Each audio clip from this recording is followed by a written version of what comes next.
자, 반갑습니다, 구독자님들. 자, 이번 영상은 현대중공업에 대해서 이야기를 해볼 건데, 저희 기존의 구독자분들께서는, 포스코홀딩스 잘 하다가 왜 갑자기 현대중공업 조선 이야기를 하냐? 라고 생각할 수도 계시겠지만, 일단 제 주 목적은 구독자를 늘리는 거기 때문에, 포스코홀딩스를 중심으로 이야기하되, 그 외에 또 기타 좋은 기업들을 같이 소개시키는 그런 컨텐츠도 같이 해볼까 해서, 이번에는 현대중공업 실적도 나왔겠다. 한번 브리핑을 드려보도록 하겠습니다.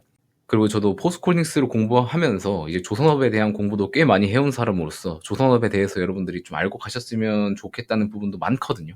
그런 부분들을 여러분들께 한번 말씀을 드려볼 테니까 한번 시청해 주시면 감사드리겠습니다. 자, 그리고 이번 영상을 통해서 조선업 영상을 처음 접하신 분들도 내용 한번 보시고 내용 괜찮다 싶으면 구독이랑 좋아요 한 번씩만 꼭 부탁드리겠습니다. 자, 본론으로 바로 말씀을 드리면 지금 HD현대중공업 외에 한국조선해양이나 현대미포, 마린 엔진 이런 애들이 지금 실적이 나왔죠. 오늘 오후 1시 한 반쯤에 한번 나왔었습니다. 자, 그런데 대부분의 종목이 다 컨센서스 대비해서 약간은 상회해주는 모습을 보여줬어요.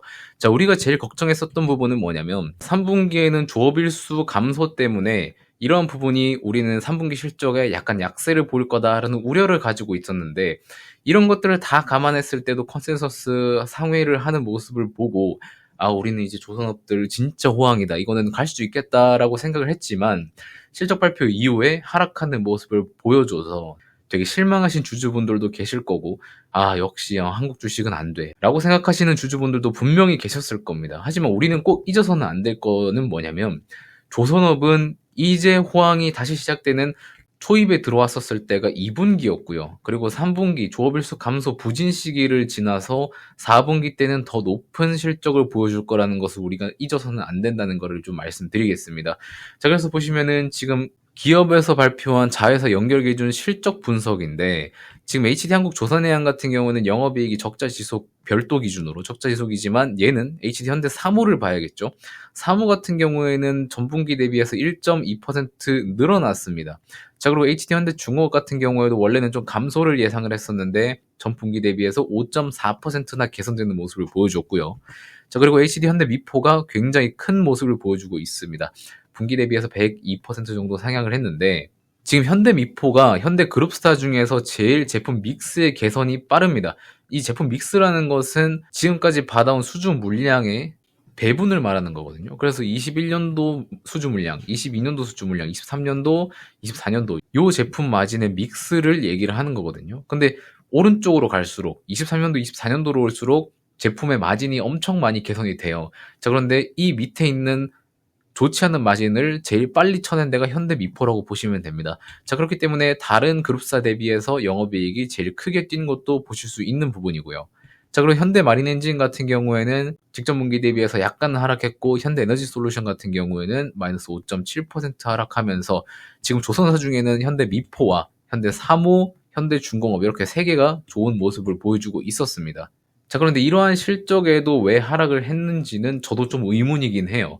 사실 3분기 실적 우려를 하고 있었음에도 좋은 실적을 보여줬다는 거는 4분기 실적은 더 좋다는 걸 의미하는 거거든요. 그런 부분에서 이런 하락이 나왔다는 거는 전혀 이해가 안 되는 부분이 있고, 사실 실적만 두고 봤을 때 이런 하락은 오히려 매수 기회로 볼 수 있지 않을까 조심스럽게 생각을 하고 있습니다. 자, 그럼 우린 지금부터 지속적으로 개선될 영업이익과 매출액을 중심으로 봐야 되는데, 제가 딱 이거를 보기 쉽게 설명을 드릴게요. 이제 제가 만든 실적 그래프 엑셀입니다. 자, 여기에 연간 실적 기준에서 영업이익을 여기에 순차적으로 넣게 되면 영업이익 추이를 그래프로 한눈에 보실 수가 있습니다.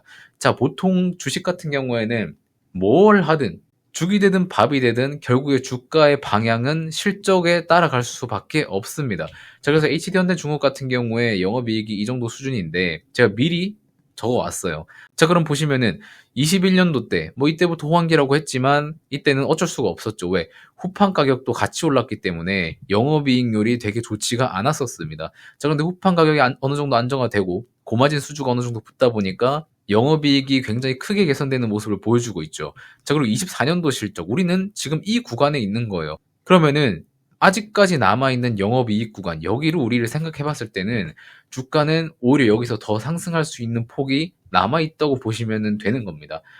자, 그리고 오른쪽에 보시면은 지금 향후 컨센서스 연평균 성장률인데, 자, 지금 24년도, 25년도, 26년도까지 연평균 60%나 영업이익이 성장하는 거를 볼 수 있어요. 과거에는 8%밖에 성장을 못했었어요. 자, 그러면 우리는 결국에 주식을 투자하는 사람들은 과거의 실적을 보는 게 아니라 미래의 실적을 보고 투자하는 거기 때문에 과거에 8% 성장을 해왔었던 조선업이 이제는 60%씩 성장하는 이러한 흐름을 보면 여러분들은 지금부터 조선업에 대해서 긍정적인 시선을 가져야 된다는 거를 좀 말씀을 드리겠습니다. 자, 그리고 여러분들이 또 하나 보셔야 될 거. 영업이익을 보실 때 PER도 좀 같이 보셔야 돼요. 여러분들이 PER 가지고 밸류에이션 계산을 좀 많이 하시는데 이 연평균 성장률 대비해서 PER이 어느 정도 수준인지에 따라서 고평가냐, 저평가냐, 적정가냐 이거를 따져볼 수 있어요. 자, 그럼 지금 현대중공업 PER을 보게 되면은 자, 이제 보시면은 35배죠. 여러분들이 보기에는 35배 좀 높아 보이네 라고 할 수 있지만 이 35배 대비해서 연평균 성장률이 60%입니다. 자, 제가 여기에 딱 기준을 적어놨는데 PER이 성장률보다 높으면 고평가고 PER이 성장률보다 낮으면 저평가입니다.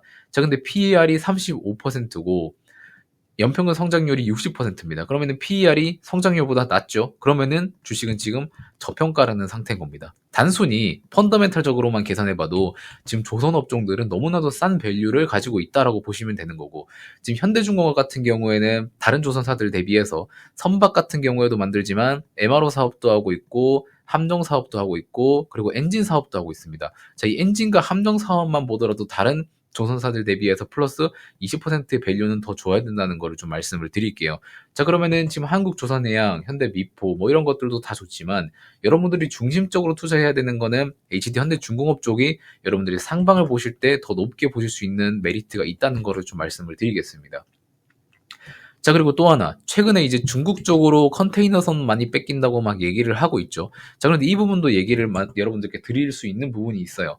자, 지금 컨테이너선이 왜 중국으로 다 갔나를 또 따지고 봤을 때는 중국은 인건비가 저렴하고 고정비도 저렴합니다. 이것 때문에 원가 경쟁력이 좋아요. 자, 이 말은 뭐냐면 다른 조선사 대비해서 선가를 좀 낮게 제시해서 물량을 뺏어올 수 있다는 겁니다. 자, 그리고 사람도 많이 들어가다 보니까 납기일도 빠른 점을 좀 어필할 수 있겠죠. 자, 그리고 지형적 문제, 사업성의 문제, 이런 것들이 혼재되어 있는 상황인데, 중국은 땅덩이가 크고 인력이 많기 때문에 도크 개수 증가가 용이하고, 실제로 27년 도크를 계속해서 늘려나가고 있던 상태였어요. 그러다 보니까 상대적으로 여유가 좀 있던 상태죠.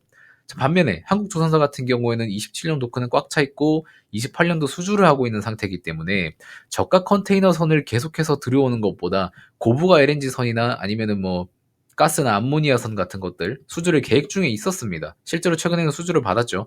자, 그래서 이런 것들을 따지고 봤을 때 중국은 양적인 부분을 가져온 거고 한국은 질적인 부분을 가져왔다고 보시면 되는 겁니다. 자, 그래서 하단 부분 보시면은 선박 수익선 같은 경우에도 컨테이너선이 제일 저렴하고요. 가스 암모니아 선이 그 다음에 높고 그 다음에는 LNG 선이 제일 고부가가치 선박이 되는 겁니다. 자, 그래서 지금 컨테이너 선은 원래부터 중국 점유율이 높았어요. 보통 이제 중국 선박사에서 한 83% 정도를 가져가고 있었습니다. 자, 그래서 중국이 컨테이너 선을 많이 간다고 해서 그렇게 막 놀랄 만한 것도 아니었습니다. 자, 그리고 가스 암모니아 선 같은 경우에는 한국과 중국이 좀 나눠서 가진다 보시면 되고 LNG 선은 여전히 한국의 점유율이 높은 상태라고 보시면 돼요. 자, 그래서 이러한 것들을 봤을 때 최근에 중국이 컨테이너선 많이 가져간 거 그렇게 중요한 일은 아니었습니다. 자, 그러면 우리는 이런 것들을 다 빼고 봤을 때 다음 먹거리, 조선사들도 다음 먹거리를 봐야 되는데 그거를 뭘로 봐야 되느냐의 중요한 거는 함정 수출입니다. 함정. 함정이란 것은 요즘에 방산 되게 많이 뜨죠, 방산. 근데 이제 잠수함 배, 그리고 이제 공격형 함선, 약간 이런 거를 보시면 돼요. 자, 그래서 해외 수출 함정 같은 경우에도 40척을 발주를 했는데 그 중에 18척이 HD 현대중공업이 발주한 선박입니다. 이거는 최다 수출 기록이에요. 자, 그리고 점점 함정 시장 규모는 커지고 있어요. 2024년 기준으로는 4조 규모의 시장을 보여주고 있는데 10년이 넘어가면은 113조 규모를 보여주고 있습니다. 이거는 성장률이 엄청나게 크죠. 자, 그리고 시장 규모도 중요하지만 더 중요한 거는 영업이익률입니다. 보통 기존 상선 같은 경우에는 우리나라 내수 수익률 기준으로 2에서 3%밖에 안 되는 저부가가치 사업인데 함정 같은 경우에는 영업이익률이 10%대입니다. 자, 이거는 딱 봐도 엄청 좋은 고부가가치의 사업인 거는 여러분들도 한눈에 알 수 있겠죠. 자, 그리고 현대중공업 같은 경우에는 함정 납품 이력이 굉장히 많아요. 1987년 뉴질랜드 쪽으로 8,400톤 규모의 군수지원함 인도도 한 경험이 있고, 2022년 필리핀 쪽으로는 2,200톤 원해 경비함 6척을 수주를 했죠. 필리핀 같은 경우에는 과거에 수주를 했다가 얘네가 이거 좀 퀄리티 좋네 하면서 추가 수주한 겁니다. 자, 그리고 페루 쪽으로 국영 시마조선소 쪽으로 6,406억 원의 함정 4척 현지 공동 생산 계약도 체결을 한 바가 있습니다. 자, 그리고 올해 4월에 울산 조선소에서 3,000톤 잠수한 인도식에 이례적으로 세계 9개국 정부 인사가 참여를 했다는 것도 여러분들이 중요 포인트로 가져가시면 돼요. HD현대중공업 같은 경우에는 함정에 다국가 관심이 쏟아지는 것도 확인이 가능합니다. 자, 그리고 제가 또 뭐 한다 했죠? MRO, 유지보수 사업을 또 하고 있는데 이거는 굉장히 필수 사업입니다. 왜냐면은 함정 수출에도 따라가는 부분이 있지만 나중에 이제 친환경 선박 개조에도 사용이 되기 때문에 무조건 해야 되는 사업이에요. 자, 함정 시장 못지않게 규모가 굉장히 큰 MRO 사업입니다. 현대중공업은 이거를 함정이랑 같이 납품하는 패키지를 준비하고 있고요. 올해 미국 MRO 사업은 하나오션이 채택돼서 수주를 땄지만 25년도부터 사업성 확인 후에 현대중공업이 진입할 예정이 되겠습니다. 자, 그리고 방산 MRO 같은 경우에는 미국에서 좀 적극적으로 규모를 키워나가는 사업인 만큼 발빠르게 대응하는 게 핵심인데, 미국 해군성 장관인 카를로스 델토로 장관도 HD현대중공업 사업장을 직접 방문하면서 협력을 논의했다는 사실도 있습니다. 자, 이런 부분이 다른 조선사 대비해서 굉장히 큰 메리트다라고 보시면 될 것 같고요. 자, 그리고 미국 MRO 사업 같은 경우에는 아무나 입찰을 넣을 수가 없어요. 미 해군 전투함 수리 사업에 참여할 수 있는 별도의 자격이 필요한데, 이거 같은 경우에는 국내 조선사 하나오션이랑 HD현대중공업 이 두 조선사만 자격을 보유하고 있습니다.